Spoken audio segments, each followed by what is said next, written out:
আমাদের এই জনসভার যে মূল উদ্দেশ্য, একটি অবাধ নিরপেক্ষ গ্রহণযোগ্য নির্বাচনের উদ্দেশ্যে লেভেল প্লেইং ফিল্ড, নির্বাচনের পূর্বে প্রয়োজনীয় সংস্কার শেষ করা, মানবতা বিরোধী অপরাধে অভিযুক্তদের বিচারকে দৃশ্যমান করা, পিআর পদ্ধতিতে আমাদের জাতীয় নির্বাচনের যে দাবি উঠেছে সর্বমহল থেকে সেটা মেনে নেওয়া, জুলাই অভ্যুত্থানকে নিয়ে যে জুলাই ডিক্লারেশন, যে জুলাই সনদ, সেটা ঘোষণা এবং বাস্তবায়নের জন্য আমরা জুলাই বিপ্লবের প্রথম বার্ষিকী এই জুলাই মাসের মধ্যেই সেটা সরকারকে বাস্তবায়ন এবং ঘোষণার দাবি করেছি।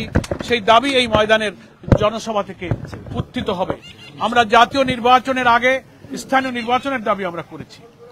আমরা আরো অনেক গণদাবিতে এই জনসভায় জাতীয় নেতৃবৃন্দ সে দাবি তুলে ধরবেন, সে সুযোগ আমরা ইনশাআল্লাহ এখানে করে দেব।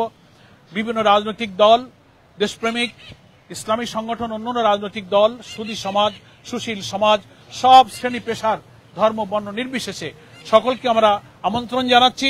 ইনশাআল্লাহ 19 জুলাই আমরা এই ঐতিহাসিক জাতীয় সমাবেশে আগামী দিনে আমাদের জুলাই অভ্যুত্থানের গণ আকাঙ্ক্ষা ধারণ করে নির্বাচিত প্রতিনিধির কাছে ক্ষমতা হস্তান্তরের জন্য যে অবাধ নির্বাচন, সেই পরিবেশ যেন নিরপেক্ষভাবে হয়।